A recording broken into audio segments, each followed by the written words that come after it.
कृपालु भज मन हरन भव भय दारुणम् तव कंज लोचन कंज मुख कर कंज पद कंजारुणम् कंदर्प अगणित अमित छवि नव नील नीरज सुंदरम् पटपीत मानव तड़ित रुचि शुचि नौमि जनक सुतावरम्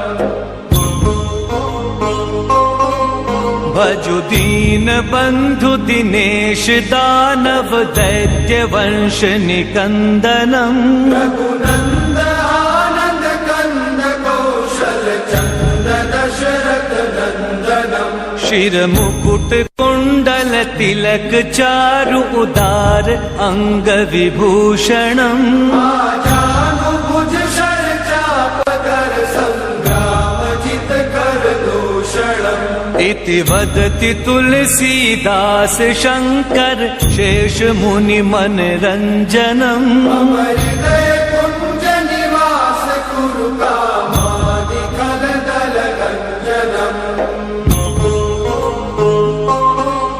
मनु जाहि राचउ मिलहि सोबरु सहज सुंदर सा